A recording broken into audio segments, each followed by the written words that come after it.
everyone.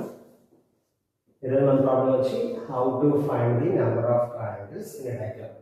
ఇక్కడ ఒక triangle చూడండి, ఓకేనా. ఇక్కడ చూడండి, ఇది ఒక ట్రయాంగిల్ అండి. 1 2 3 4 5 ట్రయాంగిల్స్ ఉన్నాయి. ప్రతి దానికి డివిజన్స్ ఉన్నాయి, ఓకేనా. అంటే డివిజన్స్ లాగా 1 2 3 4 5 డివిజన్స్ లాగా ప్రతి డివిజన్ నుంచి ఫైండ్ అవుట్ చేసుకుంటే వెళ్ళాలి. అంటే పాసిబిలిటీ కండిషన్లో ప్రతిదీ ట్రయాంగిల్ ఫైండ్ అవుట్ చేయాలి. ఇలా ప్రతి ట్రయాంగిల్ ఫైండ్ అవుట్ చేయాలి అంటే మనకు 1 మినిట్లో పాసిబిలిటీ ఉంది. అందుకని ఇక్కడ ఒక షార్ట్ కట్ ఉందండి. ఫర్ ఎగ్జాంపుల్ నేను ఒక ట్రయాంగిల్ తీసుకుంటున్నాను. ఇక్కడ 2 డివిజన్స్ ఉన్నాయి. ఇక్కడ ఎన్ని ట్రయాంగిల్స్ ఉందో ఫైండ్ అవుట్ చేయండి. దీనికి ఒక షార్ట్ కట్ ఉంది. సేమ్ అదే షార్ట్ కట్ని వీటికి అప్లై చేద్దాం.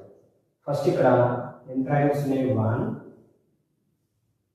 2, మెయిన్ ట్రయాంగిల్ వచ్చి 3, అంటే ఇక్కడ 3 ట్రయాంగిల్స్ ఉన్నాయి, ఓకే.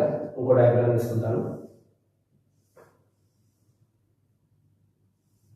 ఇంకో డివిజన్ పెంచుతున్నాను. ఇక్కడ ఎన్ని ఉన్నాయండి? 1 2 3 ట్రయాంగిల్స్ ఉన్నాయి.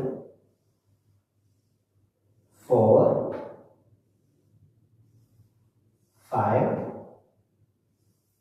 అండ్ మెయిన్ ట్రయాంగిల్ వచ్చి 6, అంటే ఇక్కడ 6 ట్రయాంగిల్స్ ఉన్నాయి, ఓకేనా. అలా నెక్స్ట్ ఇంకొక డివిజన్ పెంచుకుంటూ వెళ్తే ప్రతిదీ ఇంకా టైం అయింది. ఇక్కడ నేను చెప్పే షార్ట్ కట్ ఏంటంటే ఇక్కడ ఎన్ని డివిజన్స్ ఉన్నాయో చూసుకుంటున్నాను. ఇక్కడ 2 డివిజన్స్ ఉన్నాయి. దీనికి కౌంటింగ్ నెంబర్స్ రాసుకుంటున్నాను.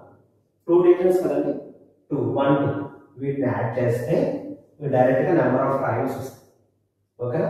నెక్స్ట్ ఇక్కడ ఎన్ని డివిజన్స్ ఉన్నాయి? 3 ఉన్నాయి. 1 2 3 వీటిని కూడా యాడ్ చేస్తే మీకు డైరెక్ట్గా నెంబర్ ఆఫ్ ట్రయాంగిల్స్ వస్తాయి. సేమ్ ఇదే లాజిక్ని మనం ఇక్కడ అప్లై చేయాలి. ఇక్కడ ఎన్ని డివిజన్స్ ఉన్నాయి? 1 2 3 4 5 డివిజన్స్ ఉన్నాయి.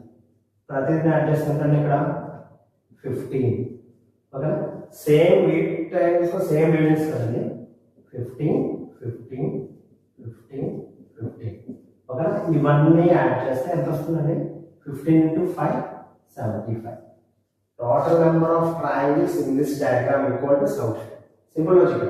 మనం ఏ ట్రయాంగిల్ ఇచ్చినా కానీ బేస్ లైన్లో ఎన్ని డివిజన్స్ ఉన్నాయి వాటి కౌంటింగ్ నెంబర్స్ రాయండి, సింపుల్గా యాడ్ చేయండి, మీకు నెంబర్ ఆఫ్ ట్రయాంగిల్స్ వస్తుంది, ఓకే. Thank you.